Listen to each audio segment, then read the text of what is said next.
Good evening once again. Welcome to another edition of the Literary Hour. I'm your co-host, Jackie Saye, and with me, as always, is my professor and co-host, Prof. Nangbe. Hi, Prof. Hello, Jackie. How are you? Hi. How are things? Okay. And Okay. and today we have the honor of welcoming Madam Kau Fambule. Welcome, Kau. Thank you so much for having me. I'm so excited. Yes, we're very happy to have you. In fact, today I think we are going to be in the passenger seat as we listen to you and your colleague if he comes on to talk about the generational King Peters and the search for the historic Sao Boso, known as Boastwain, or maybe not known as Boastwain. But we welcome you. We are very, very happy you're here. And for those of you who don't know Kau, I will let her introduce herself, but I will say that she is one of the brilliant presenters on Oh, Focus on Liberia. She's a historian, and she is very, very interested in Liberia and Africa's development. So Kau, will let you introduce yourself before we start. thank you so much for having me. I just want to say I actually am not a professional historian. So by profession, I'm a public policy professional, and that's what I do for a living, and that is what my formal training is in. History is something that I have had as an obsession since I was a very young child. It kind of goes hand in hand with politics, but more the history of African people.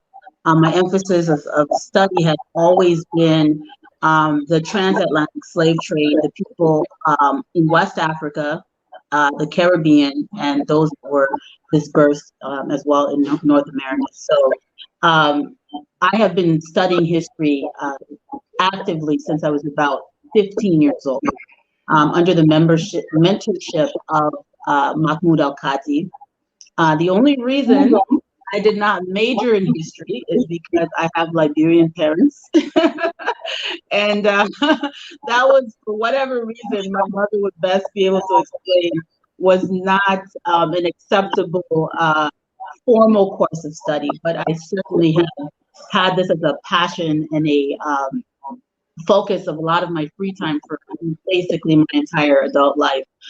Um, Liberian history is something that I naturally, if you study West African specifically, West African history or the history of even Pan-Africanism, you cannot do so without studying Liberia, and being a Liberian, being blessed enough to be an actual Liberian.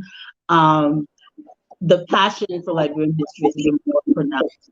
It's in my heart. It's in everything that I do. So I just wanted to correct that. I appreciate being called a historian, but my mentors, who have actually, that are actual PhD historians, I don't want to take anything away from them. So Thank you for that. But yeah, well, I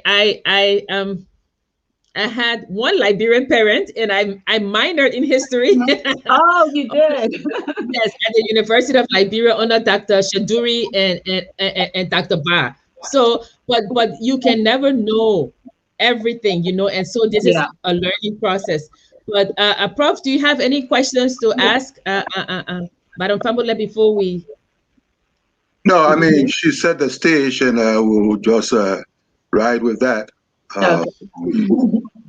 Okay, and Kau said that is this interest that has propelled her to learn more about history, and one of those ways that she's learning about it is she has created a history guild. I don't know if she created it, but we asked her to tell us a little bit about it before we get into the subject matter.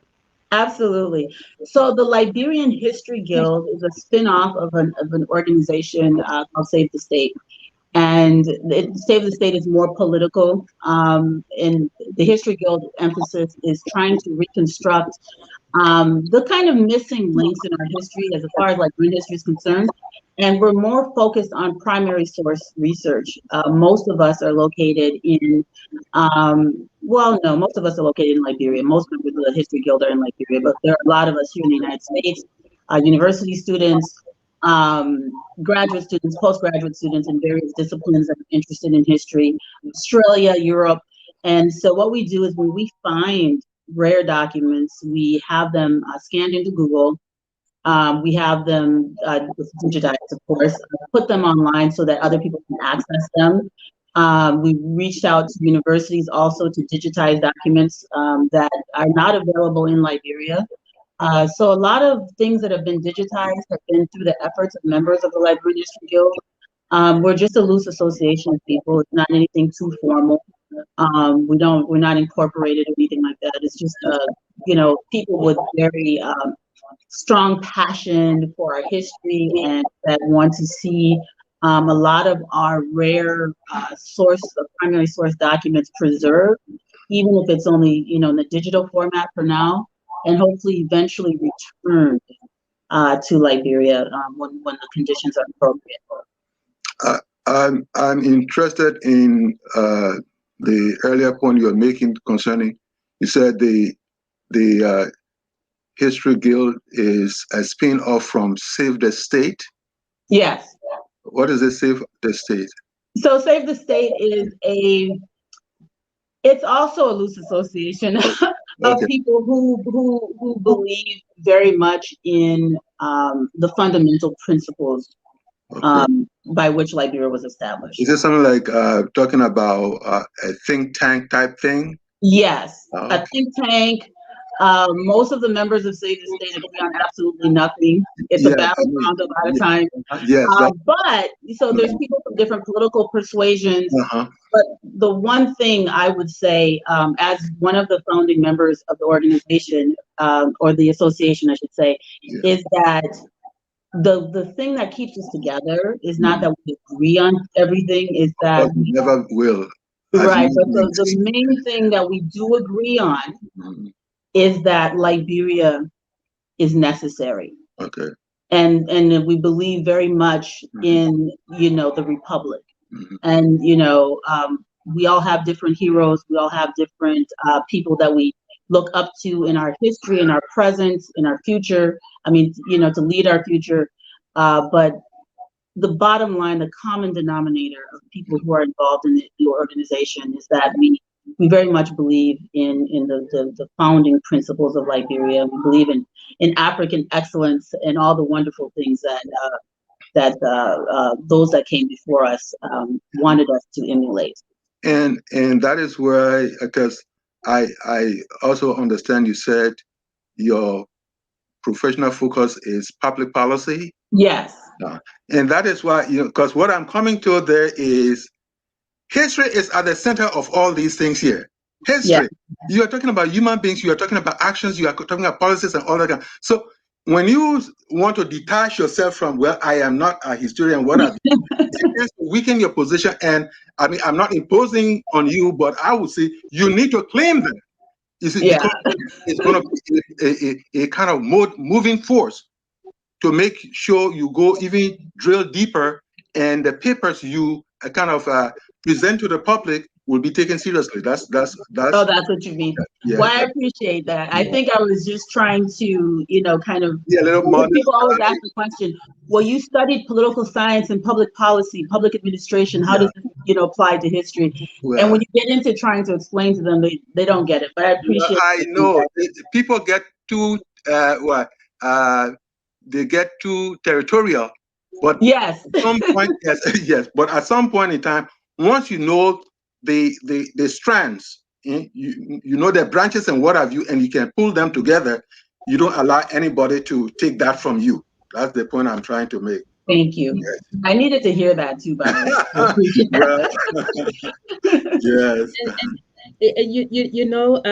way. Before, what used to happen was that there were a select number of people who had access to archives, and they would research and then interpret, you know. So, for example, when Prof and I were talking about Fernando Poe, we went to the original documents. And then when I was reading one of the history books, I called Prof and said, Prof, look at this. You know, it was so different because the historian, who was not a historian by trade, but this historian had decided to interpret what this inquiry said. So the thing is, as we moved into the digital age, and the archives are now opening to all of us, right? We have people who are saying revisionist history. We have people who are saying, no, it's not revisionist history. It's the real history that we are talking about now. And we always quote Achebe that says that until the lion learns to write, the hunt will always glorify the hunter. You know, so here we are poised with all of this information coming to us at breakneck speed. I mean, when I get on the African repository, I'm lost. I am reading, I'm reading, and I'm reading, and I'm like, okay, Jackie, stop, go to sleep. Because all of the things that I thought I knew are now being questioned. I'm saying, did this really happen? So now we Liberians are in the process of questioning, because if the foundation is rocky, we cannot start. I mean, I'm all for change everything, but we can't change it if we don't know the story. If the story, you know, is not correct, the symbols will not tell a true story. So the History Guild is one of the good things that's coming out of all of this information, because sometimes I read, people will say, oh yes, yes, something, and this is what it says, and I like, no, your job is to put it there and let us read it, and based on prior knowledge of what we've read before, we will interpret. Don't tell us what to interpret, you know. And I do agree that sometimes the historians, they do have this background knowledge, but like you said, as Liberians, we all are in search of truth. You know, what makes us Liberian? What is this place that we have? How did it come to be? And I agree, and I always say to people who are watching that we are on a journey. You know, and this journey that we are all on this journey, you know, and the pieces will come together when we say who owns history, or can history really tell a true depiction of what happened. And when Prophet and I were discussing that, we said that, you know, two people can see something totally the same and describe it totally different. But when it's coming to history, there must be what, Prof? A fair representation. If somebody says this thing happened on Sunday when I was coming from church and there were 300 people and persons, and somebody said, no, it was on Monday I was coming from work and there were only 2 people, that's not a fair representation. So what we are looking for is a fair representation of facts that will push us forward. So I'm very happy to hear about the History Guild. But I know a lot of people want to hear about all of the titles, because you whetted our appetite when you talk about the generation King Peters. So tell us first how you came to this topic. How did you get interested in these kings or these chiefs, and take us from there?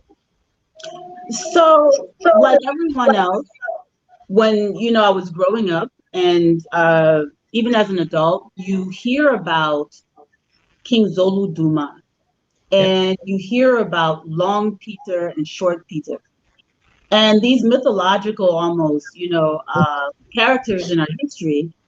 And the assumption is made that the settlers or the ACS, when they arrived, they imposed these names upon these people.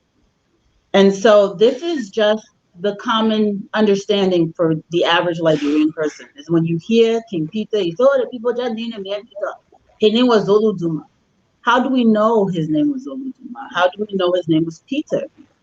And so you've got two sets of traditions in Liberia. One is, of course, the the folklore or the oral history. And then now we have access to a lot of very rare historical documents that have been scanned. So you look at all of these things and you ask yourself, which is more reliable? And one of the things I appreciate about studying things holistically is you're able to, if you understand the context of the time period, you're able to understand the mindset of the people who were writing these primary source documents. So as African Americans like to say, you can pick sense out of nonsense, right? So you understand the motive of the authors of these primary documents. You can then discern how to interpret what they're writing, how much of it is embellished and based on their need to push an agenda, right? An imperialist agenda, because that was the time frame a lot of these documents were written when they were advancing their political cause. And I think that's where my political science and you know, background comes in as well, is because I understand the political intention of a lot of these writers.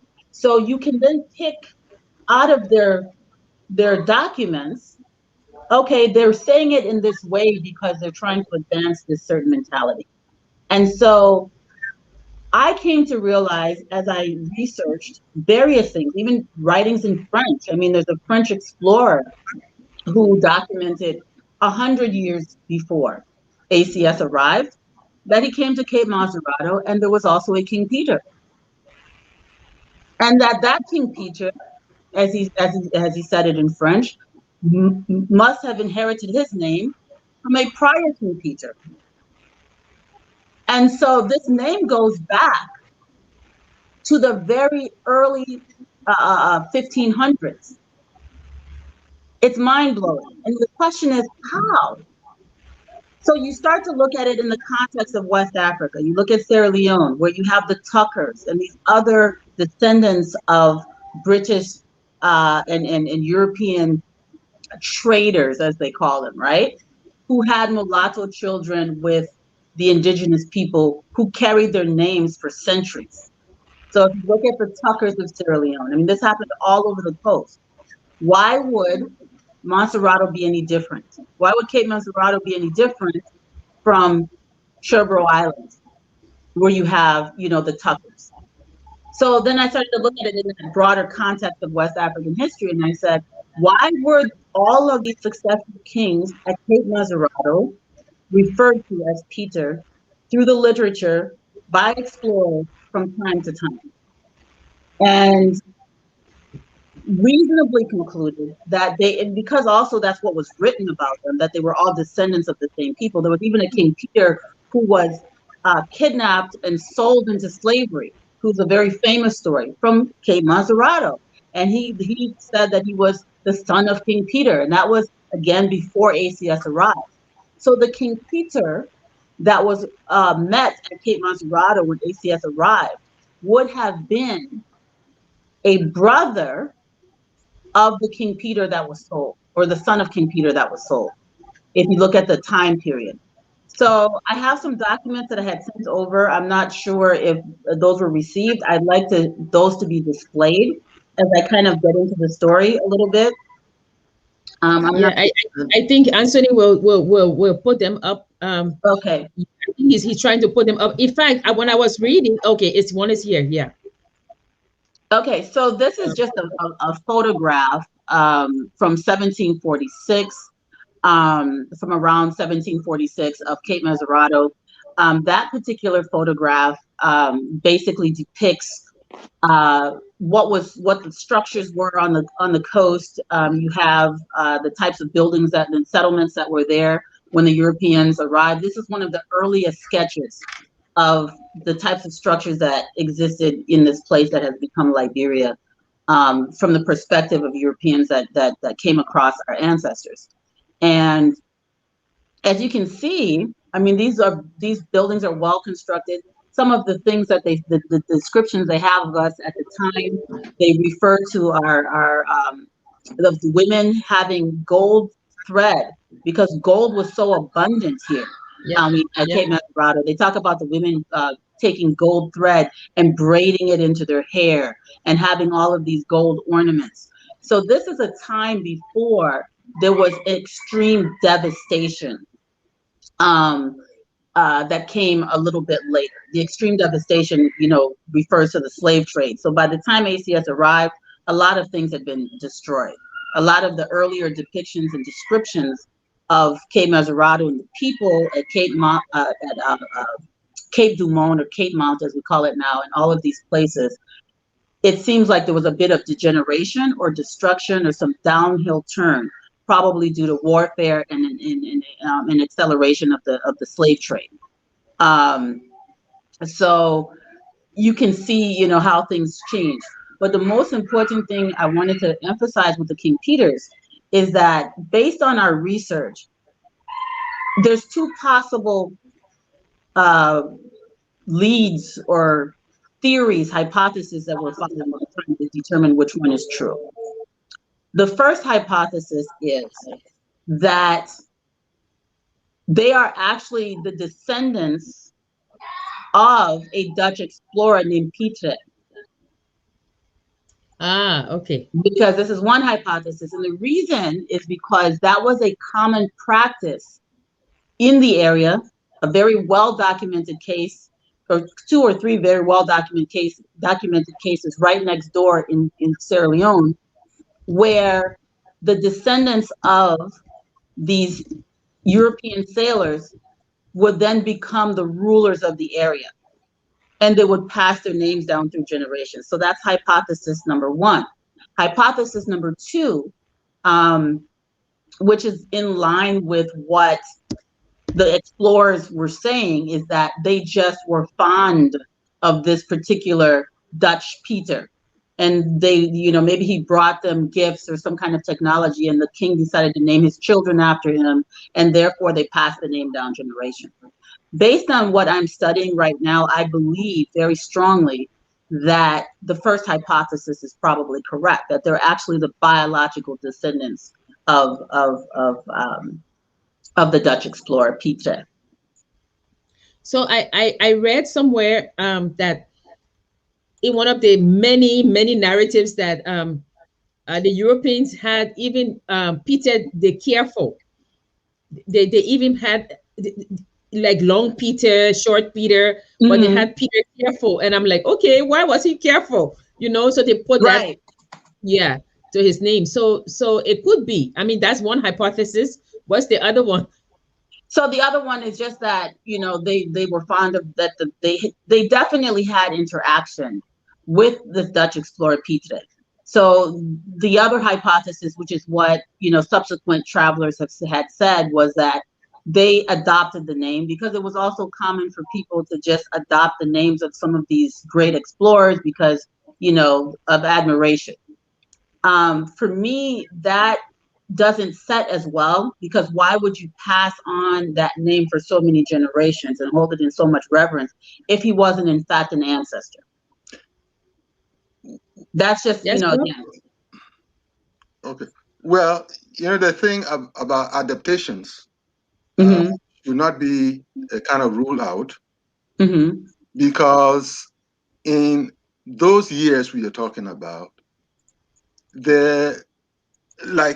even in people of these days, the idea that you will feel some affinity for a particular name or the person who had that name, and therefore, either out of fun or whatever it is, you let it pass on. There is a possibility to that. So when we are talking about these hypotheses, even if we have two or three on the same theme, we have to make sure that we keep, whether the first hypothesis is what we are taking, or let me just say, whether we are focusing on hypothesis one, we should not either trash hypothesis 2 and 3 or even 4. Let's keep them in our folder so that at any time we can do the triangulation that is needed for us to arrive at the authentic hypothesis we can then prove as a theory in that context. That's all I'm saying. But as far as names are concerned, there's always this little prestige, and the prestige may come from a little unknown corner, and they slapped on a particular name or slapped on a particular thing, and over the years, when it is mythologized, it goes on and on and on until it turns out somehow to become a little or seemingly a reality. So that is one of the things about history, and that is all the reason why it's got to be someone who is curious but cautious. Right. Curious but cautious in terms of looking at some of those themes and possibilities and concepts. Soludoma, right? Mm-hmm. Was on the coast, right? And so he is the one that that was the person that got in contact with Eli Aries and Robert Stockton, right? Right. So the negotiation, if I may use that word, Prof. So the negotiation for Cape Mesurado was with Soludoma, this King Peter, and the other kings, right? Yes. Yeah. Okay. So it was with this one, this Soludoma. Okay. And then with the hypothesis again, you can look at geographic location because he is along the coast. Most probably, hypothesis one could be true that they got in contact with the Dutch voyagers on the coast. Yeah, Captain Peter, and then decided to name the descendants of that because it's along the coast. But I'm curious because I started to read because I was like, oh, Kolu's coming, Kolu's smart. I have to get up on these things. But one of the things that intrigued me was that they said that Soludoma, he also had some of the Vai people under his rule, and that was because his father had defeated King Gray, right? So I'm like, was his father named King Peter? King Peter also? So absolutely, and we have evidence of that. So I just sent another. I'm gonna actually just look at from Voyages du Chevalier de Mache from 1724 when he arrived at Cape Mesurado, and this is my translation of a French document. So bear with me. I'm going to say it in English. The king who reigned in 1724 was called Captain Peter. So they used the name Captain instead of King in 1724. So this is almost exactly 100 years before ACS arrived. The king who reigned in 1724 was called Captain Peter. This name has long been common to the kings of Mesurado. So this, and if you could put up the French, for those who read French, if you could put that up, I just emailed it to you so that they can, check my translation. So this name has long been common to all the kings of Mesurado. The origin of it was not quite known, is the best translation. Some Dutch captain, and he's saying some Dutch captain because they were at odds with the Dutch, but we know the Dutch captain is Captain Pieter, right? And some Dutch captain of this name must have known these people. And he's saying it kind of in a flippant way, right? So this is what I'm talking about, the political context, knowing that these French hated the Dutch, so they're not going to write about them favorably, even bother to explain their name and what they were doing there. So he says the origin of it was not quite known. And he says some Dutch captain of this name must have been known to these people, and that the king who reigned took his name, transmitted it to posterity, as our savages do in America. And then he says, so basically it's actually a screenshot and it's in French. If you can scroll and see if you can see, it's a screenshot of the page that was scanned. Anyway, so it's a French document. When you see it, please put it up. So basically this is getting into talking about North American indigenous people, natives, who also adopted names. The Arawak and the Carib Indians did that a lot, took on names of sailors and people they came across. So apparently he's trying to compare this, and this is the year 1724, this has been written. He's trying to compare what he saw in the Americas to what they're doing in West Africa, which is adopting these names.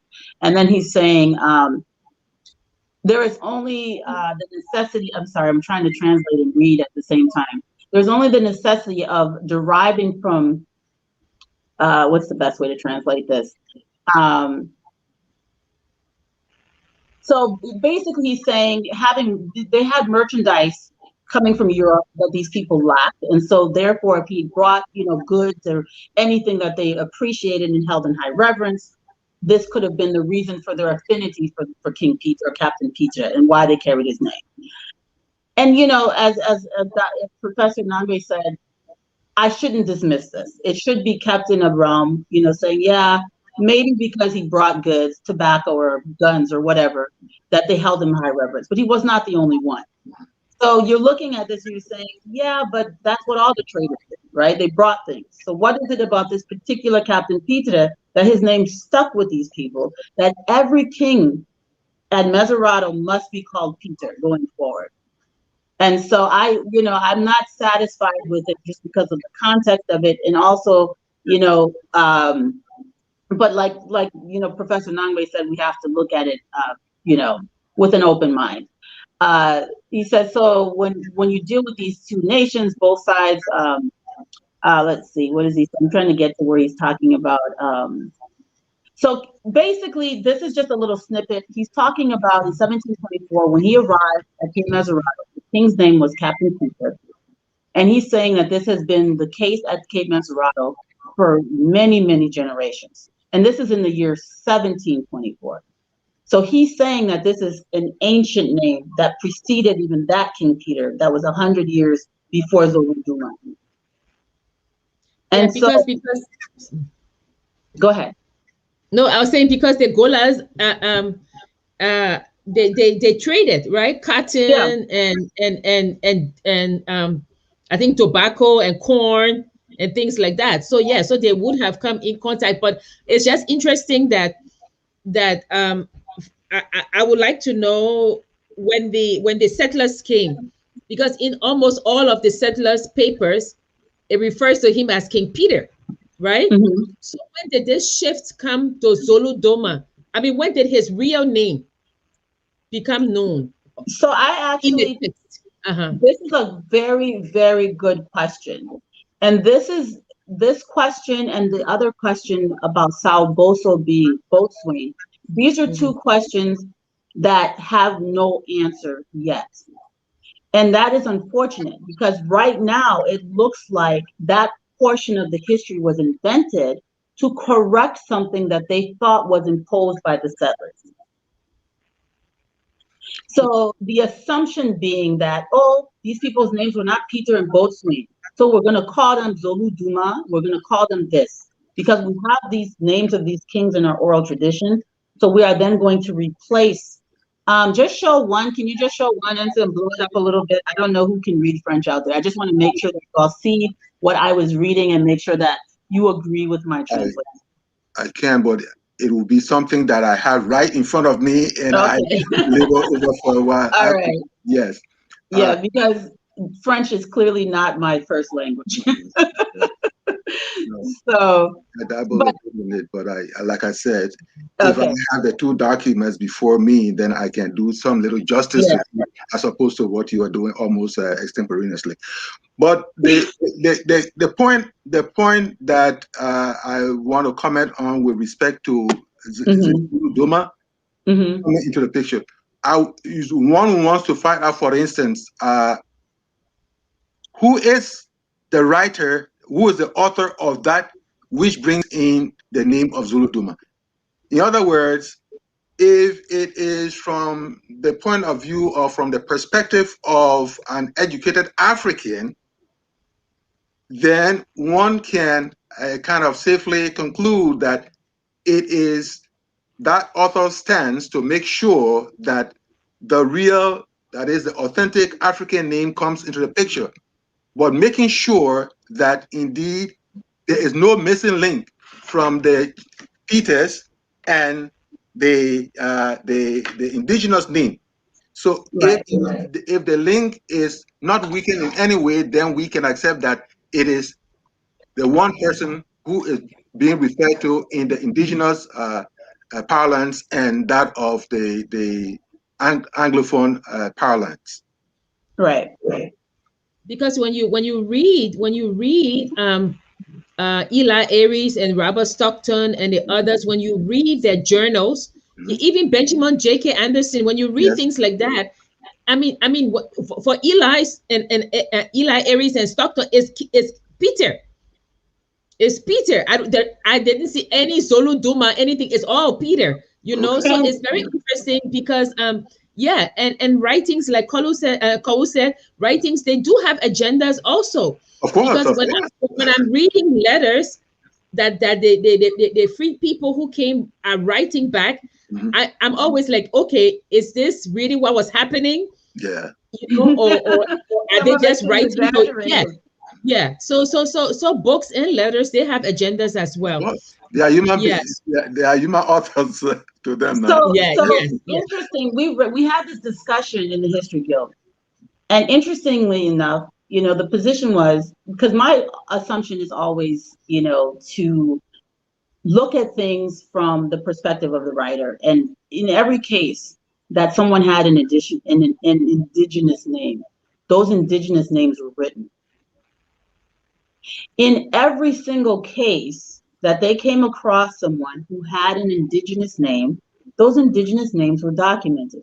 We know the indigenous names of people because they were written down by people who could write. So to assume that in the case of King Peter, that they did not, or Boastwain, that they knew his name was Sao Boso and didn't write it down, I think it defies logic, because there were many indigenous names that they documented. If you look at the primary source documents, right? So you've got Ayers, you've got all of them, you know, everyone that was writing who they came across.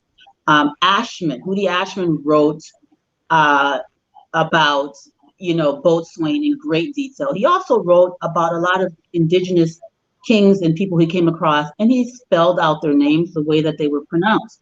That's how we know. Why would he not, someone as important as Peter, if his name was Zulu Duma, why wouldn't he have written it?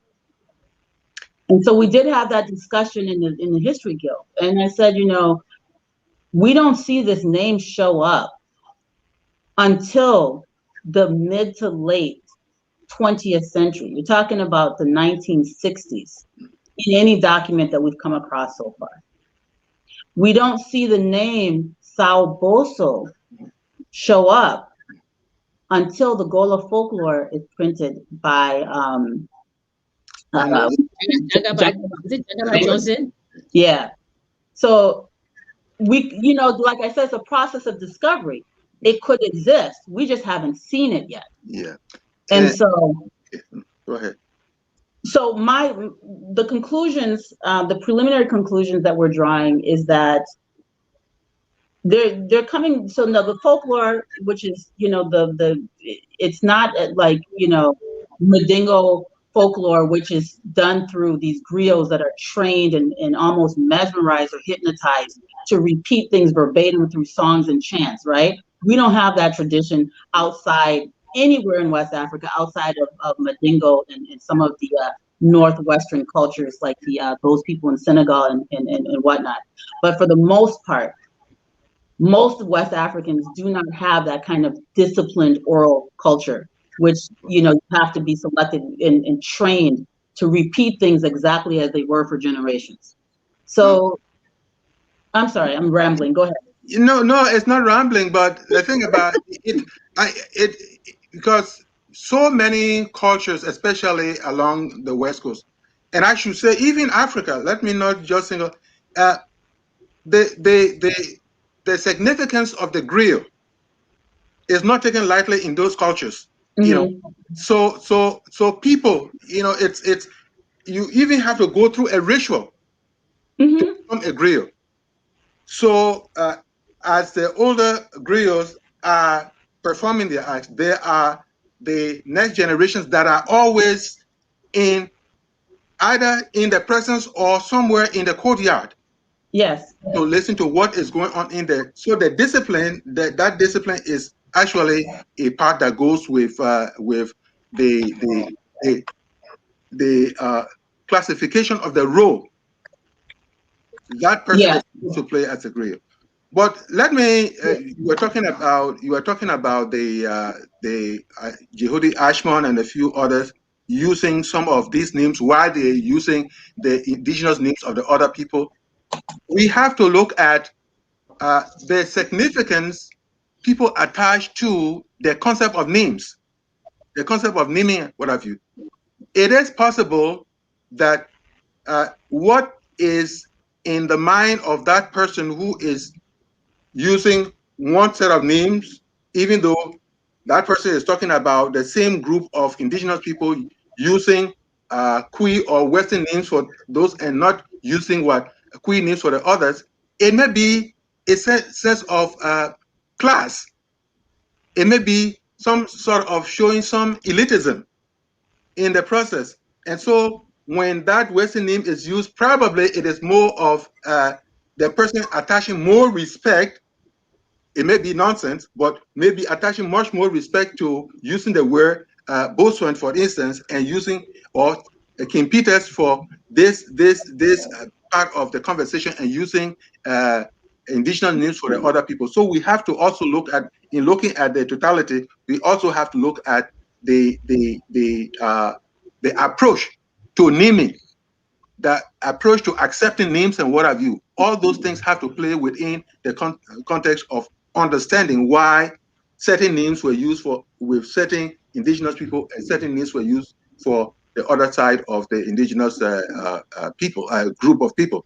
Mm-hmm. But Prof, that's what we said when we had our discussion on naming. Yes. We said name empowers. Yes. And name disempowers. Yes. You know, and the person who's doing the writing will decide if that person is worthy of being empowered through the text or disempowered. And as Kou said, you have people with an agenda who says, although you may have power in the here and now, in my text, you will be disempowered because you will not only remain nameless, you will have another name, and the name that you are known by will not. You know, so naming, like we said, is very, very important. But we want to continue this now to move a little bit to South Boso, so we can see if this man really existed. Is he Boastwain or what? But before we do that, let's look at some of the comments and see. So Emmanuel Jackson is saying Mama Liberia. Michelle Gamonde say Mama Liberia, you too much. More Chris for sweet Liberia. And G-Play Chebo is watching. Jimmy Isma is watching from Washington, DC. Christopher Togbasi. Remember when the U.S. general put his pistol at King Peter's head, forcing King Peter to sign the land deeds? We'll discuss that because there's a now there are two different versions. There are those who say it didn't happen, and then there are those who say it did happen. So Nicole will discuss it. She's our historian for today. Today, Chipley said, "Save the state according to French." Is okay. We'll leave that one. Stanley Seyon is watching.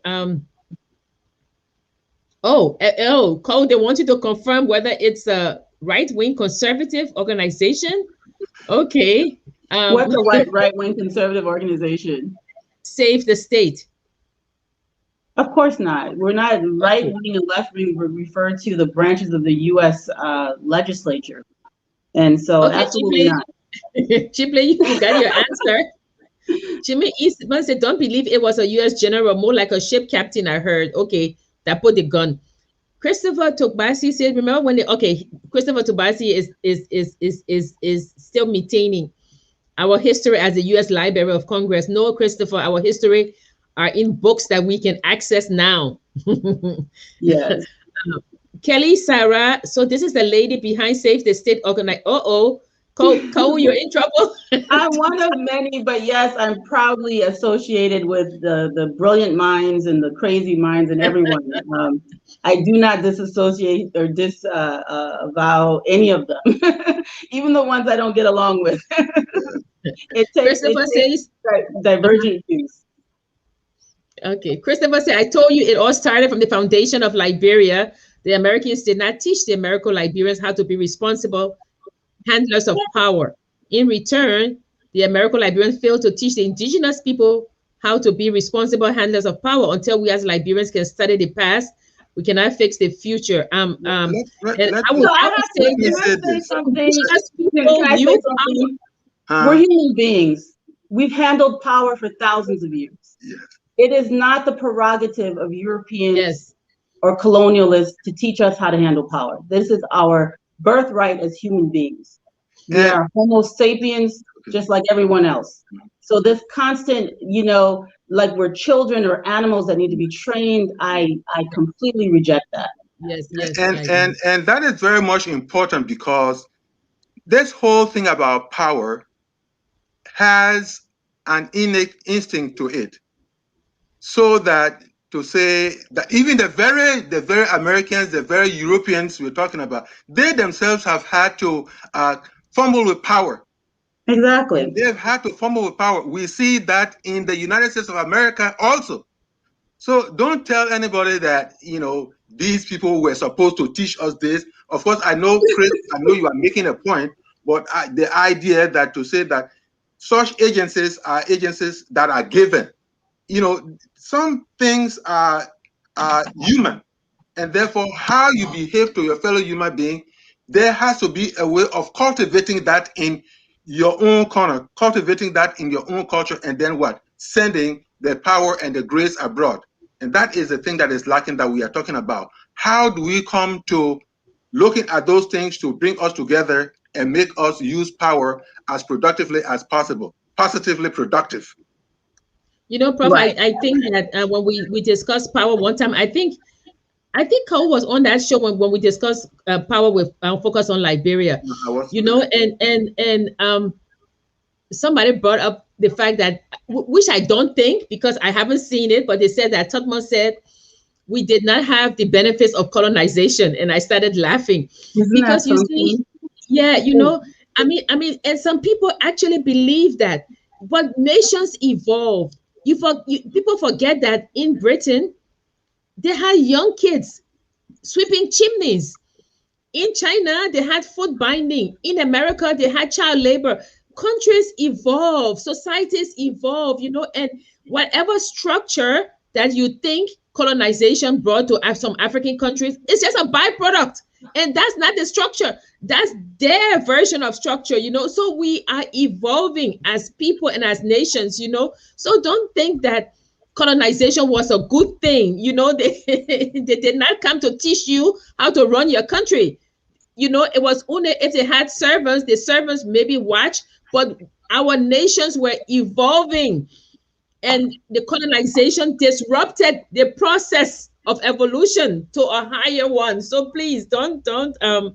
Okay, so Larry Davis said the biggest problem that hindered the development of Liberia is that many of the chiefs had partnered with the Europeans to sell slaves. Not many. No. That was no. I don't agree with that. Many. When you talk about that, I hope we will have a whole chapter. I hope we have a whole chapter to talk about this whole thing of connivance. This whole thing of connivance. Because actually, you talk about, when you bring that particular subject in, you are talking about pattern of partnerships. Pattern of partnerships, the chiefs versus those who came. So if some of these chiefs acted out of duress, we don't know. If they acted out of docility, we do not know. And then, of course, if they acted out of defiance, we do not know. So looking at the what you call the patterns of partnership should be something probably that should have a whole session in our on our platform here called the Literary Hour. Okay. Because Jason Carr did that, right? He did one. He said that the Cape Mesurado was not purchased at gunpoint. But here we have.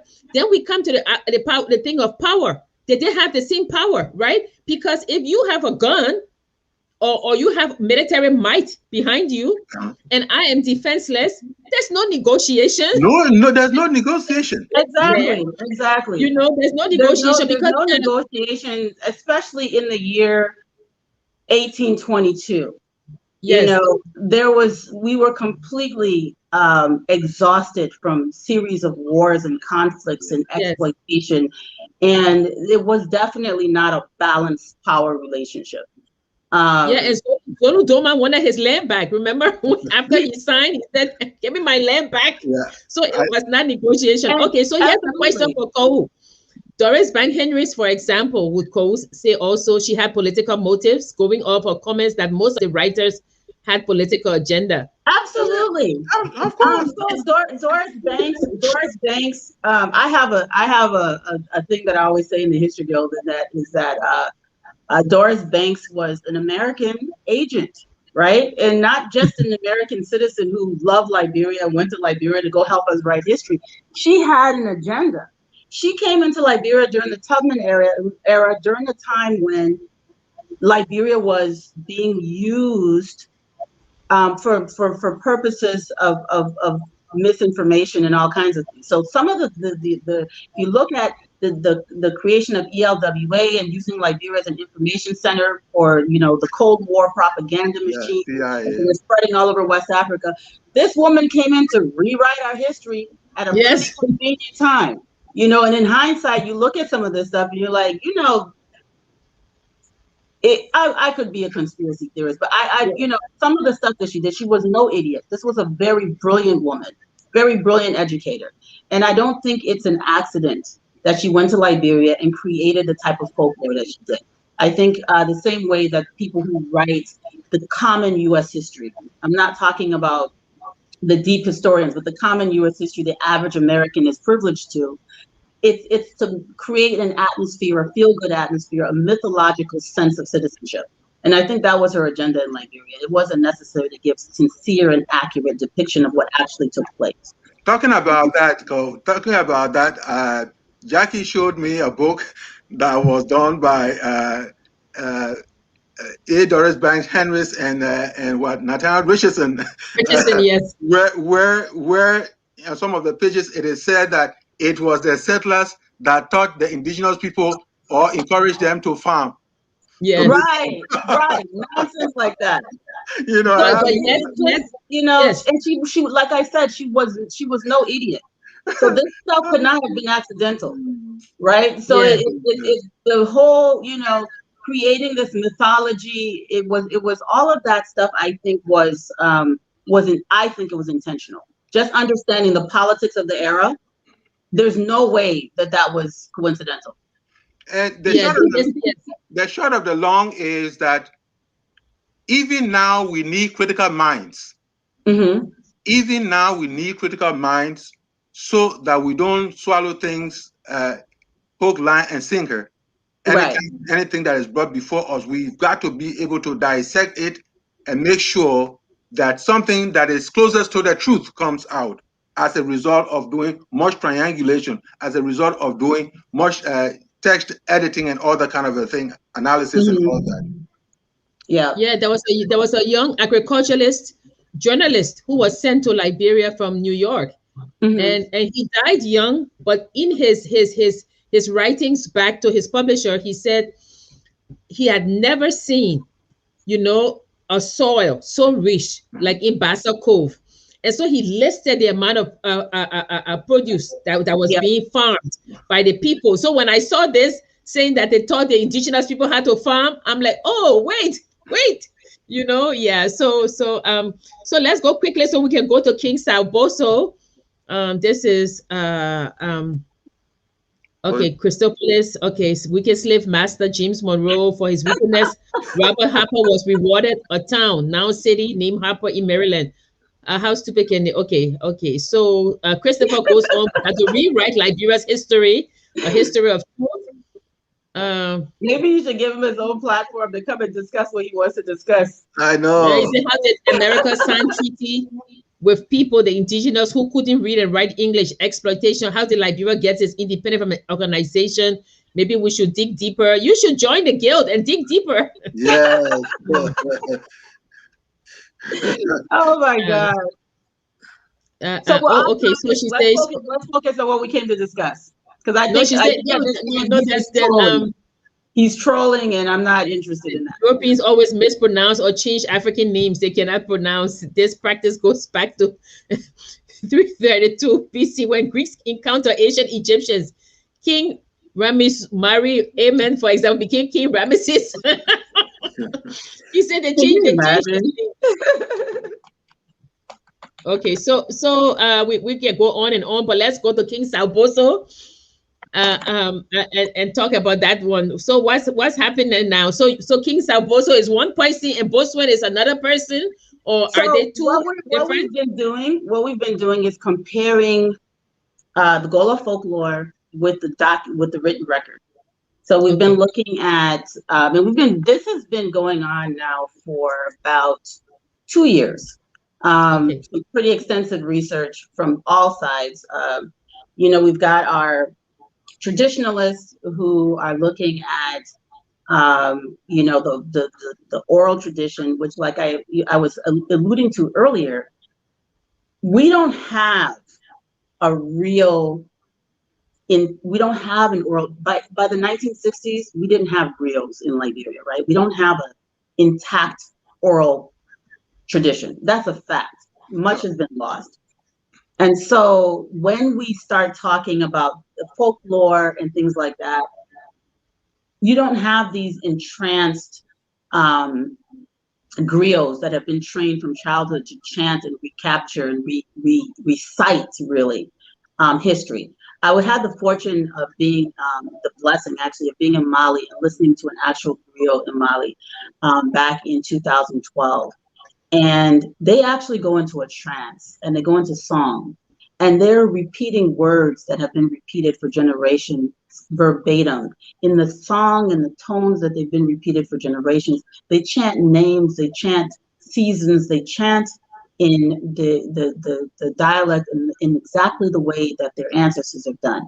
So these griots can go all the way back 900 years to Sundiata Keita, and they can tell you all of his descendants in sequence because they have memorized it, committed this to memory. This is a type of discipline that we don't have.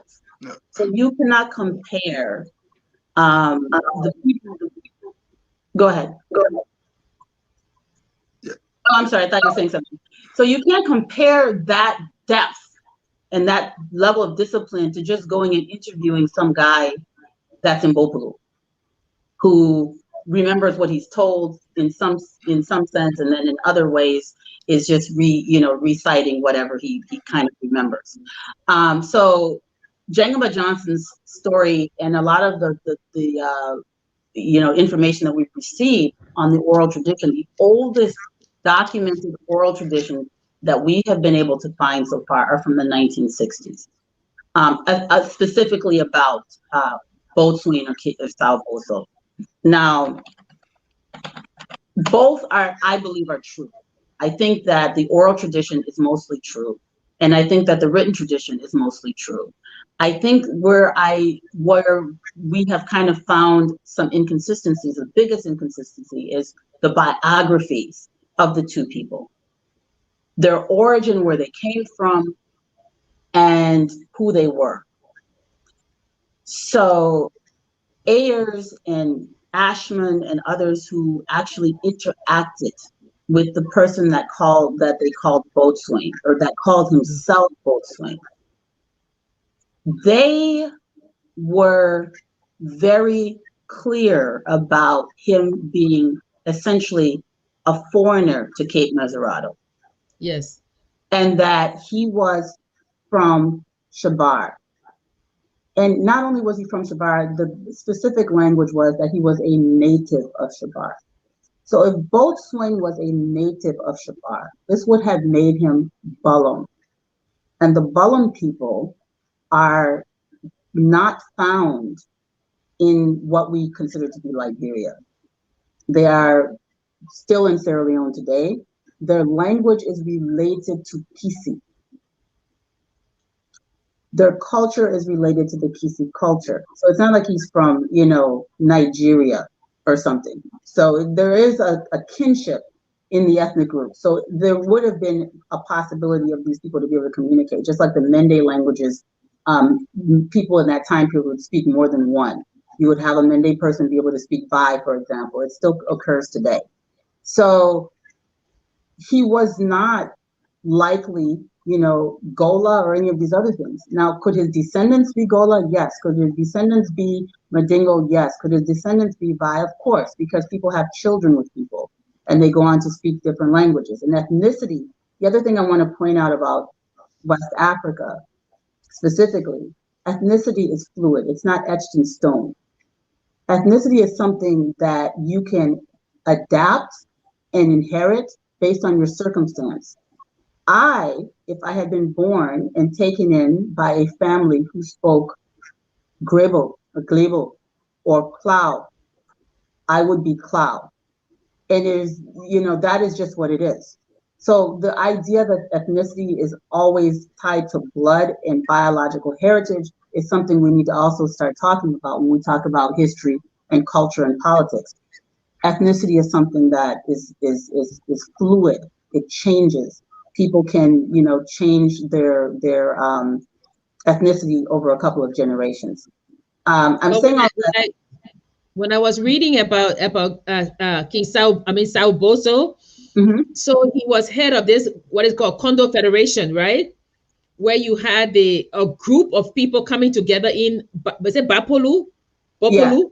Yeah. So he was there, but he also was in charge of like the trade routes within. You know what? King Zolu Duma was on the coast, Bapolu was in. But my question is, so why was he such an important figure that when King Zolu Duma said, "Look, I want my land back," or when they began to attack the settlers, that they also call in Sao Boso. Now, is it possible, and here's my hypothesis, is it possible that Sao Boso, who was head of this Kondo Federation that was made up of different ethnicities, right? The Fula, the Vai, the Pele, all of these people under this Sao Boso. Yeah, Federation, Kondo Federation. But what I'm saying is, how powerful was he that when the people on the coast, when they started to say, no, we did not sell our land to you, we want our land back, you know, or they were planning an attack, that the settlers could call South Boso and say, look, you know, or the South Boso could make peace between different ethnic groups. So if that is the case, and then we read about him and the people are saying, oh, you know, he worked on ships. So the word Boastwain is a word in the marine terminology, right? Somebody who works on ship. So is it possible that Sao Boso is the person who, because he, I guess, used to work on ships, that people call him like the crew, right? So people call him, oh, Boastwain. So he do you believe, or is it possible that he could be one and the same person? Of course, it's possible. What we're looking for is the evidence that they're the same person. Okay. Instead of just assuming so. So people say, well, the most common understanding is that Boso is a mispronunciation of boatswain. That's what most so if you talk to Dr. Dunn and others, that's kind of the common assumption. You have people who were alive in the 1960s who said that in their childhood, they saw Sao Boso. I want you to think about that. Yes. I think there's a book, Lighting Up Liberia or something. Yeah, there's a book. Multiple people in Bopulu, multiple people. There's an old woman that even made it to Essence magazine who said that when she was younger, she served Sao Boso. She was alive in the 1960s. We all know that is impossible. Yeah, that's right. And so they had her in Essence magazine because at that time, we were all being told that Sal Boso and Boastwain were the same person. So this woman would have been, 200 years old. And Yes. one of the things about our oral traditions is because it is not our culture to enumerate dates the way that Westerners do, right? Especially on the Grain Coast, we do not count years the way that they do. It is a foreign concept. So we would not have said this is the year 1822, or Boastwain died in 1829, or Sal Boso died. We would have just said, by seasons and by times and based on, so there's no dates. That creates an inconsistency. So for all we know, Boastwain, who was alive in 1829, maybe one of his descendants was called Sal Boso, or maybe Sal Boso could be a different person come the year 1900. So it's possible a very old woman who was alive in the 60s may have interacted with someone in 1890 or 1900, right? Because that's a reasonable time period. Benjamin Anderson, who traveled to Bopu, wrote a lot of complex names. He wrote about Mamadou Sal. He wrote about all of these people. He never once wrote Sal Boso. Did he write Boastwain? Yes. He wrote about Boastwain country. He wrote about Boastwain's grave being covered in granite rock as a marker. He described Boastwain's descendants. He never once said Sal Boso. And Anderson was meticulous in the way he spelled and documented the names engineer now. of indigenous people. He was extremely meticulous. No European explorer from the time period that I have studied was as thorough and meticulous as Benjamin Anderson, who was being mentored and guided by the great, oh gosh, how can I forget my legendary hero's name? He was being guided by, oh God, who published his book? It slipped my mind. But also, while you're thinking about that, one other way. Sorry. I mean, one other thing to Blyden. Sorry, he was being guided by Blyden. Blyden. Yeah. So, in another book that I read is and this guy even talked about going into a room meeting meeting Sal Boso, and then later on Sal Boso died, and I'm like, but this book is written in 1960. You know, so who did you meet? And so, could it be that they carried a name like King Peter? Maybe they carried a name Sal Boso. That is one of the theories that came up in History, is that this is a name that was adapted, for generations going on, and that the kings of Bopulu would just be called Sal Boso. But even when Anderson went to Bopulu, Sal Boso had long been dead. He talked about Mamadou, King Mamadou. He didn't call him Mamadou Sal, but he talks about King Mamadou. And he said that King Mamadou was the descendant of Boastwain. He never called him Sal Boso. So this name, the earliest documented evidence of the name Sal Boso is in the 1960s. That is a red flag. Because many people wrote, missionaries were in Bopulu, many people wrote between Anderson's visit and 1960. During that 78-year period, 78-year period, there were many people who wrote in between there. Why is it that nobody documented Sal Boso? So then what I see in here is the question of a gap.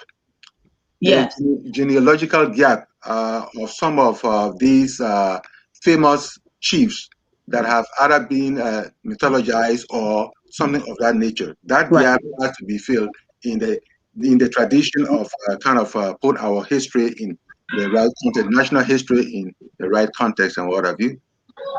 Yes. Yes, and if you look at the fact that when we look at the indigenous side, you know, they've done a good job of documenting the settlers, you know, and that I think that is why when you're reading almost 90% of the books written about Liberia, or you go on Wikipedia, the first thing they say Liberia was founded by free slaves, because it's almost like Liberia did not exist before. then, you know, and those things have permeated every story about Liberia, you know. So whether you go back and say no, there were people there, it doesn't matter. Liberia was founded by free slaves. It is a narrative that defines Liberia now. It is a narrative that carries the country. Everything else. So I agree with Cohen. I of course with Prof. Nangbe that all of these things are necessary, you know, and be it you can be the historical guild is a good organization. I think, despite what I'm reading on the comments here, I think it's just the same person over trolling. You know, people are full of hatred and anger, and they don't like to have their beliefs questioned or challenged, and they don't like to have people who think for themselves. And so they'll go and spew hatred and try to distract people from listening to other opinions, which is disturbing. But I think that the more we delve into the history, the more we question things, you know, whether it's a truthful narrative that will come, but I would say the correct narrative, you know, will come out, because like we always say at the beginning of this show, the journey that we're going on is very eye-opening. We've discovered a lot of things through, whether it's through Free People's Journals, whether it's through the American Colonization Society, and let's give it a correct name, American Colonization Society for the Removal of Black People. That's exactly what it was. It was a massive deportation project. Yeah, but people don't say it. They say American Colonization Society. And I say, can you say the entire name for the removal of people? You know, and that's what we're discussing. Yeah. One of the members of the History Guild said something that I thought was profound, and he's actually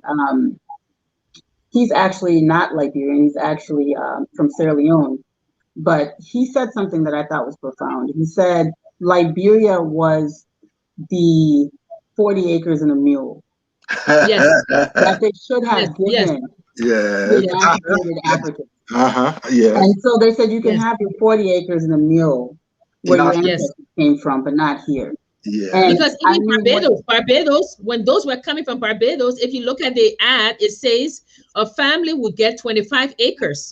If you were unmarried, or if you were unmarried, you get 10 acres, you know, and those were the people coming from the Caribbean. But it's true, because that's what they were promising people, you know, as that when you and your family would come. In fact, we found documents where they were even carving up Caldwell, and they were saying the river boundary between Upper Caldwell and Lower Caldwell and divide the acres. So yeah, I agree with that person that it was the 40 acres and a mule. You know, and even the repatriated Africans that were rescued at sea were promised acreage and a place to start. So it was, you know, it was their way. It was mass deportation. It was a way of them giving, you know what, go back to from whence you came, and spread the gospel to your heathen, you know, and you know, it was a recipe for disaster. So you have because that's what Finlay said. Finlay said, if you tell them to go to Africa, they will say no. But you have to make them willing to go. So you have to couch it in the fact that they are going to Christianize the savages, send them on a Christianizing, civilizing mission, so they can go. You know, and of course there were people in Virginia who petitioned Congress and said, please don't send us. We would rather stay here. But with what had happened in Haiti, the blacks had risen and had killed the French. America was like, nobody wanted an insurrection on American soil because it was brewing. You had educated African descendants in the Caribbean and North America. You had Blyden. You had these brilliant, not Blyden, not at that time. Sorry, you had these brilliant thinkers at that time who were the predecessors to the Pan-Africanists, right? You had these revolutionary forces erupting in places like New York, thinking people in places like Massachusetts, who were coming up with these highfalutin ideas that they would somehow have, you know, they're able to read, they're able to think, and they were smarter than most of the white people that they interacted with. This is a threat. So you had this new class of Black intellectuals. You know, you can't have men like Frederick Douglass running around, you know, in great numbers. And so some of the people who were sent to Liberia were sent there because they were heretics, they were brilliant, they were geniuses, and they had to get rid of them. But if you read it, if you read the sermons, you know, it's couched in this Christianizing, but they're like, the Blacks, they are a pox on our field. They are a stain to our, you know, and they will take our women and things like that, you know. And I'm like, yes, you know, so it's really not so I think that you're right. I think that they're coming together, they're questioning, they're revisiting, they're pushing and prodding, you know, and digging to find the root of things. You know, I think it is essential to our country as we move forward that that when they say nothing is settled until it is settled right, you know. And I think yes, and I think that's what we're doing. Some of the conflict that we have in the History Guild is trying to undo the hatred that a lot of us were raised with. So many of us were raised to hate Liberia and hate the concept of Liberia and think that we should be looking at each other in an antagonistic way. So you've got some members of the guild that are like, you know, we're very proud American Liberians. You've got other members that are like, you know, people are descended from, you know, criminals and horrible people that were basically expelled from the United States and came and wreaked havoc on us. So one of the things that I've tried to do, and other members of the guild have tried to do, is have us all put ourselves in the context of the 19th century. And we had an exercise about 6 months ago, which was, what would you have done differently if you had been this person or if you had been that person? I thought that was very profound. So you put yourself in the shoes of, you know, so we have a very radical member who's just anti-American Liberian and all pro whatever horrific things happened in 1918. So we put him in the position of a settler. We did like a role play. It was actually pretty funny. And you've been Christianized. You've been out of Africa. You're probably fourth generation removed. You're going back to Africa. You're literate because you're Christian and you read the Bible. And so your role, your responsibility is to spread the word of God because you sincerely believe that that is the redemption for not only yourself, but for everyone. So when you get to Africa and you find your cousins on the coast, scantily dressed, believing in other things, making sacrifices in front of cotton trees, doing things that you feel are going to take them to hell, how do you respond? How do you interact with these people? What would be your response? And he said, what do you mean? I said, what would you do? Let's play that role. I'll be the indigenous person. Would you not want me to put on clothes? Does that make you evil? Would you not want me to know the word? And it's the same thing that our Muslim people did before 1822. Once you have become Muslim, anyone who is not Muslim is a sinner and needs to either be converted or they need to be disrespected or destroyed. That was the mentality in the 19th century. Everyone, even one of my greatest heroes of African revolutions, which was Samori Toure, was a radical Muslim and believed that the salvation of West Africa was through Islam. And he could not conquer the French unless everyone joined him through his spiritual crusade, his religious crusade. So Samori Toure, rightfully so, in the context of his understanding at that time period, needed everyone, including his slaves and the slaves of his people, to convert to Islam and to speak the Malinka language and to become one and unified so that they could conquer the French. And it worked. He actually succeeded. And the only reason Samori Touré was defeated was because other Africans conspired with the French to bring him down. Pollution. Exactly. If he had been successful in converting everyone, not only to the same faith, but to the same language, which is why there's so many, the Mandingo people are so many, it's because Samori Touré made even the slaves you're now Mandingo to, speak the language, convert to the religion. We are one. And that was Pan-Africanism. I mean, it's a little different because you interjecting the element of religion, but that was a profound tool for liberation. What he was really looking for was unity. And he understood that unity and that oneness of faith was going to liberate. It is the same concept if you listen to the early Christians. They also thought the same thing. That if we all unite, speak the same English, worship the same God, we become one, have the same culture, we will be stronger. I totally agree with you. I as I started to read the letters that went, Prof and I were talking, and I said to him, Prof, these American Liberians suffered. And he said, what do you mean? Because Judy Ashman, if you remember, his wife died very young. When they got married, he brought his wife, and then she died.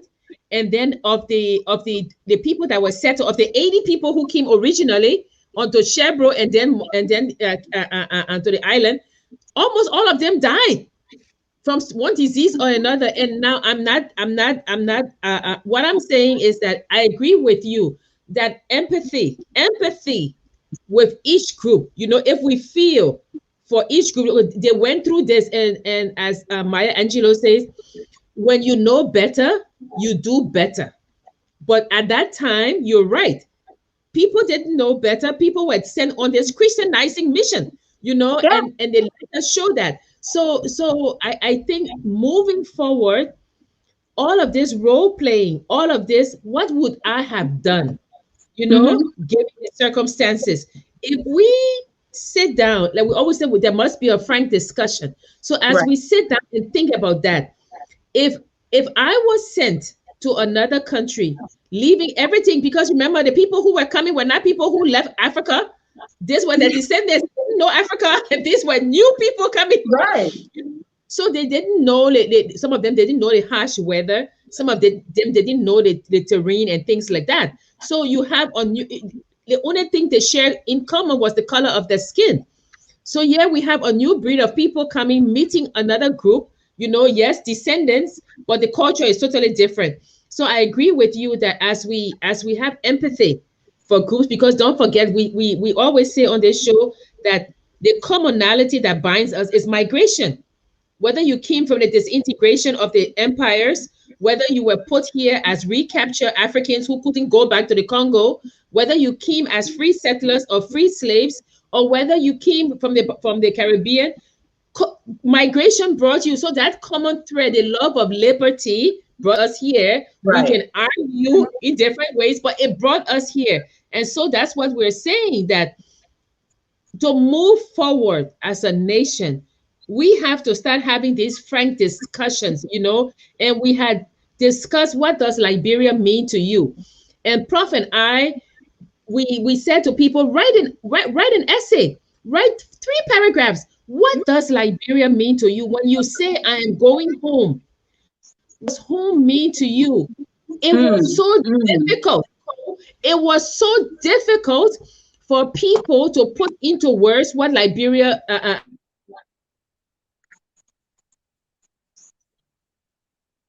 what Liberia really means to people.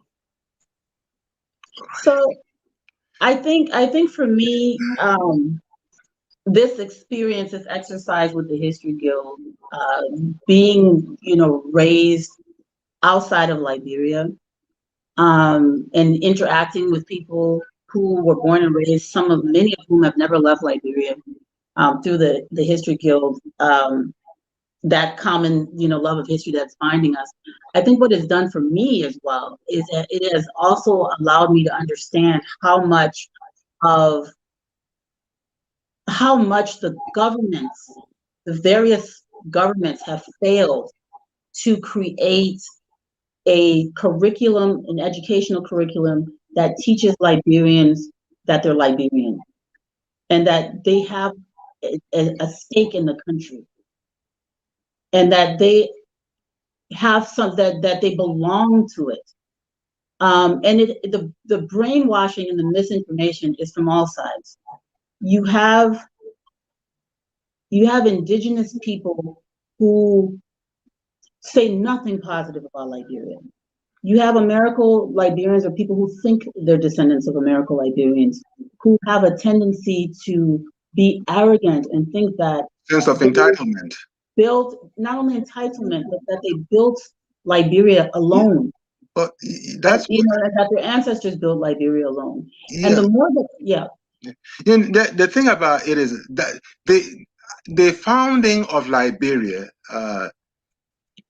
that kind of responsibility or that kind of ownership to have existed for a long time in the hands of American Liberians and only American Liberians, a kind of, probably many of them did not intend that to be so, yet it's come up that way, so that even with Tubman's unification and integration policy, there's not been much concerted effort attached or responsibility or recognition attached to it to ensure that even though we come from several parts, we are the same, really the same.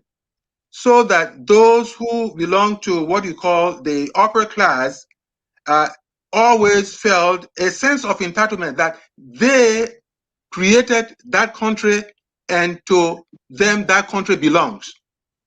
So that created the kind of dichotomy, dichotomy that got into the picture, sadly, that has been able to destroy a lot of good intentions of creating the curriculum, creating the value system, creating everything to go with what it means to have collective ownership of a nation state like Liberia. And until, well, I won't say until that is put in, because to a large extent, maybe I'm speaking in a moment of despair and what have you, but until such forums we are having begin to bear fruits and what have you, and pull all people together to contextualize every historical period of that country, we will not be able to get where we need to get. Yes. Every chapter in, or most chapters in the nation's history have to be contextualized. And in the contextualization of such periods, we will be able to share the empathy that we need to share. Yes. The need for collaboration and cooperation that will kind of move the country forward. Otherwise, than that, of course, we might speak in futility. And we come. Sorry, my. Don't worry, this is technology. Yeah, but we also come to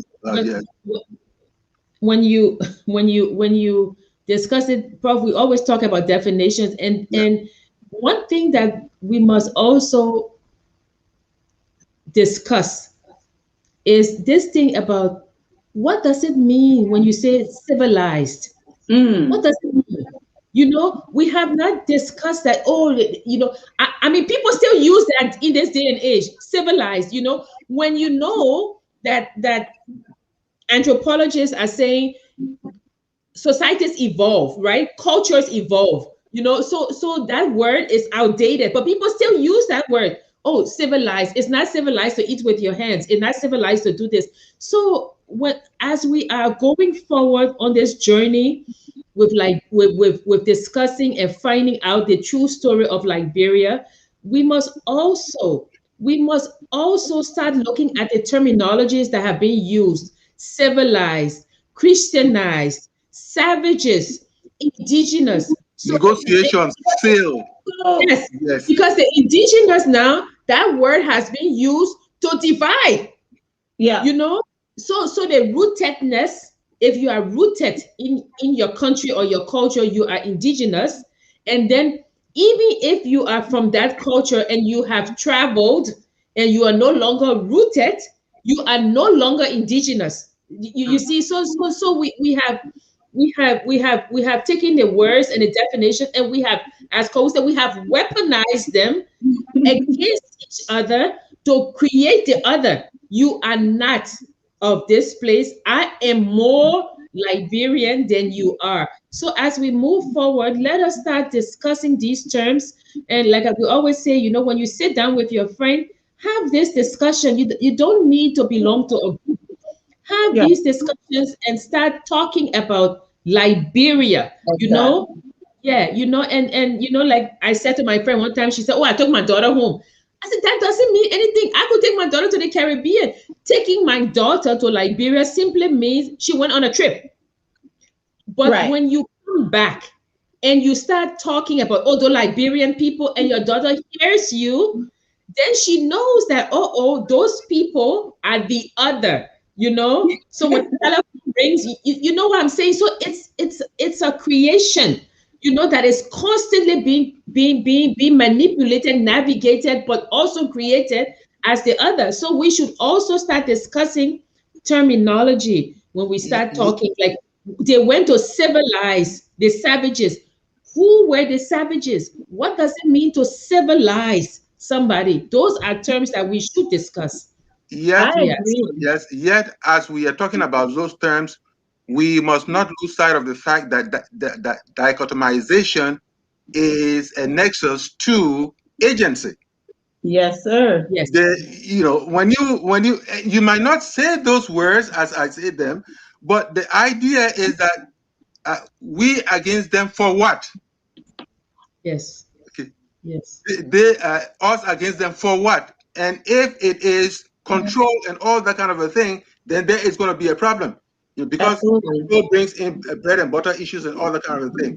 So, in other words, these things are so interconnected, and until we can cluster them and see how each relates to the other, we will not. We will. There will be a stall in the discussion we are going to have. Mm. So let us make sure that we always keep those things handy in terms of describing the categories and how the categories are projected for a particular reason, which is agency, establishing agency, and all that kind of a thing.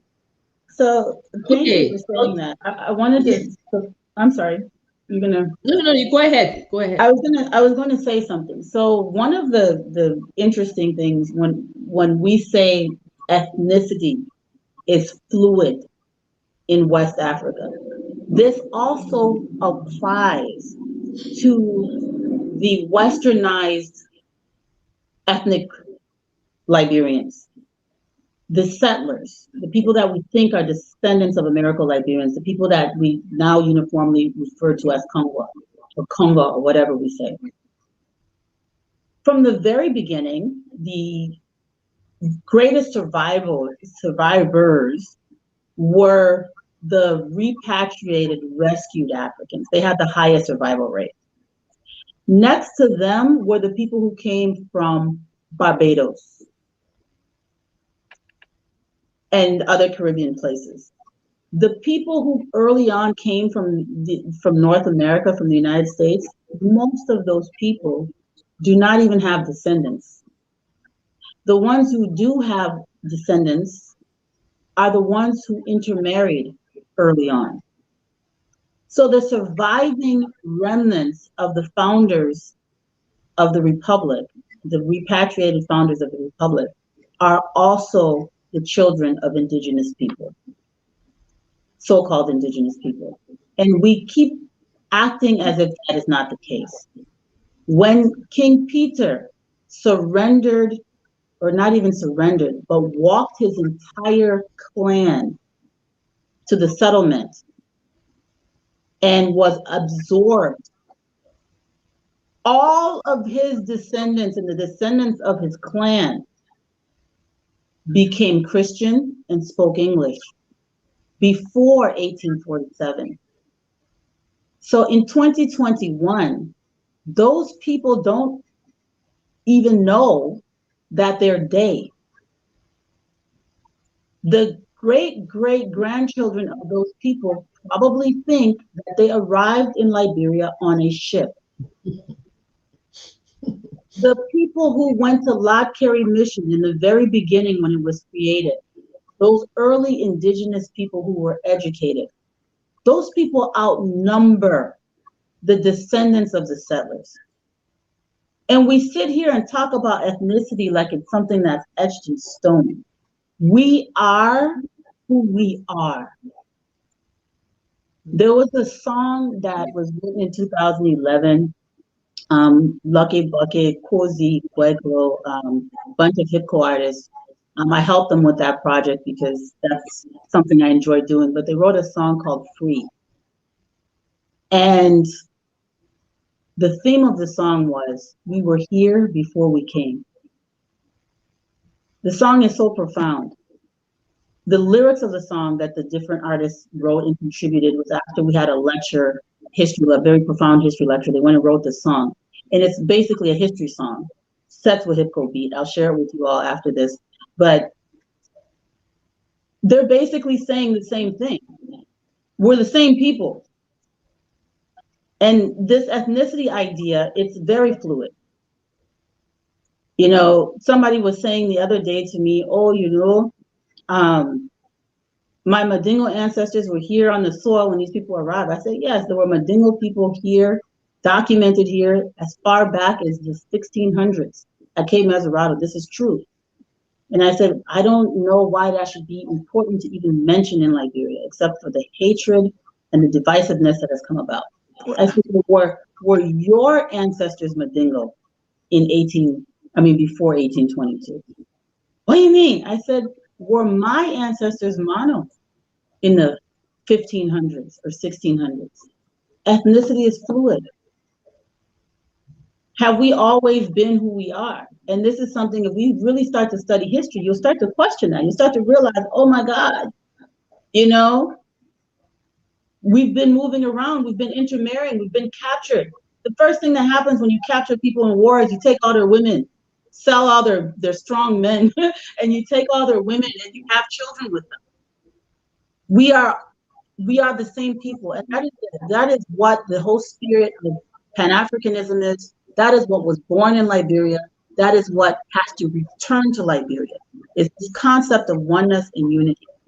And just as a way of trying, the thing about it is, remember, Jackie, I think in just the last week when we were speaking, that what we are talking about today in terms of unity and all that, it's got to be the thinkers of the nation, the researchers of the nation, the painters of the nation, and every other mind mover. It's got to take that consortium of diverse groupings to be able to sell this, to not really sell it, but to promote this story, because it is the story that is going to bring, call it salvation, call it redemption, call it whatever, that is going to come to the land called the Republic of Liberia.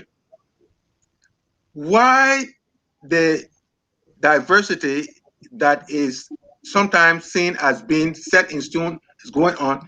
It is because of how this nation state evolved, that it was people from abroad who came to establish this nation state.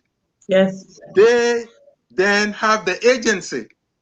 They then are the agents to move. And that is why this whole idea of propriety, the whole idea of turf war, the whole idea of ownership, you are not part of it. But saying it is not going to do anything. It's got to come in the way of movies or films. It's got to come in children readers, painters, illustrating books, and what have you.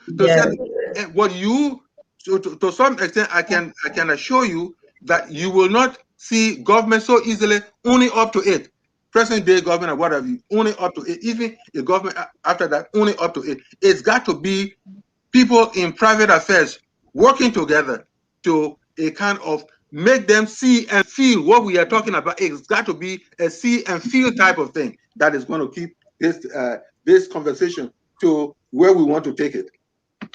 If you say that ethnicity is fluid, Co, we agree. Well, I agree with you. But what happens is that fluidity of ethnicity is sometimes stopped and misused and again weaponized by politicians. You know, if politicians want, and when I say politician, I mean it generally. I'm not talking about any particular country, but even in Europe, you know, they use fragmentation of societies to be able to manipulate the population to vote for them, you know, or to give them power. Exactly. So one of the things that we have to do as a people, especially in Liberia, is to reject that fragmentation and to say that we are one people, you know, and this new history, when I say new history, this narrative now that we are, or this text that we are weaving, it must be woven by all involved, by all the different groups, you know, and that will move us forward. So we've almost reached 2 hours. Our show is really 1 hour.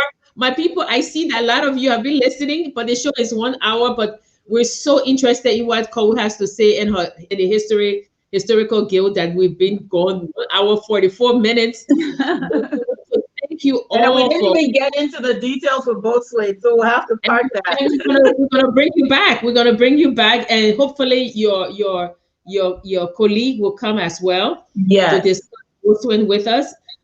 So we are going to wrap up now, and we will let you say a few words, and then Puff and I will close. Thank you. So this was really fun. I appreciate this opportunity. I wish that Zulu and some of the other members will be able to do this in the future.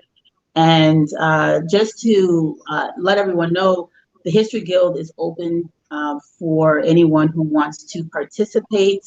You do not have to have a certain belief system, but it is for academics, people who are scholars and are trained in research through social science. So in fact, all of the members have at least a master's degree in some social science and are able to contribute to the research that we're doing. That foundation of being able to actually research is extremely important. So it's not that we're trying to exclude anyone, it is just important for the integrity of the results that we're getting, that we make sure everyone understands basic research methodology and how to actually go about the process. So that being said, I think for me, it's important for people to know that I am a proud Mono woman. And as far as I know, going back as many generations as I can remember, as my family can recall, I have been from Bain God district in Nimba County, what is now Nimba County, which is near the Guinea border. So my ancestors are from that St. John River Basin area. I say this because I've recently participated, and this is very quick, I know you want to close, in a DNA study where I was a DNA marker because my ancestors on both sides of my family are from the same exact place, going back many generations. So we were the ones that they used as genetic markers for other diaspora Africans, meaning descendants of enslaved people, to try to trace their roots. I'm saying this to you to tell you that what I found out, what I was giving my DNA for other people to find their roots, what I found through that process were actually my roots, and being able to see that I wasn't what I thought I was. So when I say ethnicity is fluid, there is a scientific basis for that statement. And my genetic relatives span West Africa. My genetic relatives are Mudingo. My genetic relatives are Pele. My genetic relatives span as far away as Mali. And so when we talk about our ancestry and all of these things, there is a scientific basis for our unity. There is a scientific basis for Pan-Africanism. So culture is something that you can wear and put on. It's the language you speak. It is what you know at this moment. It is not biology. That's what I wanted to say. But thank you all so much for having me on. Prof, Yes, ma'am. last words? I mean, for the show. Yeah, I know, for the show. No, one thing that keeps coming up as we look through all these is the need to always put on the thinking cap. We need to put on the thinking cap, and regardless of what others continue to say about motives, which actually may not be true in terms of, well, you people, when you bring those things up, it means that you still want to divide, what have you. There is a certain tinge of silliness to it. And I think, there will be others who are really focused on what we are doing in here and actually are understanding the dynamics involved in what have you. I think that should be the sense of fortitude. That should be the driving force that should keep us going. That we have something in the end to preserve, not for ourselves, but for the commonality, the collective ownership of the nation, something that we want that is capable of redeeming us in some half of this 21st century and take us all into the 22nd and even the 23rd centuries. Oh, thank you, Prof. We want to thank you all for joining us on this Friday evening. I know it was very insightful for me to hear Ko and her work, and I want to encourage you to delve into the history, try and find out why Liberians take where we are as a people, and engage others in discussing this country we all call home. Next week, we're going to have Patrice Dra, and Patrice wrote the book On the Ducal Skies. So she will be here next week. So please join us and please buy her book. You can go on Amazon, you can buy it as an ebook, and you can buy it as a book, but please read it and come with questions.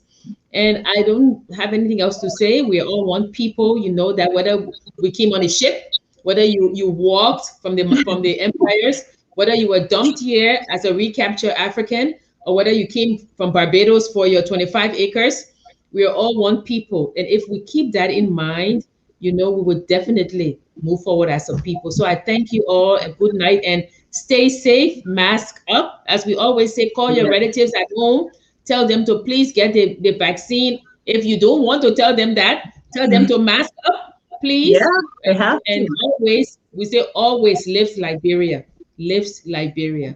So thank you. Thank you, Cole. Thank you, Prof. Thank you for having me on. We are Liberia. Liberia is our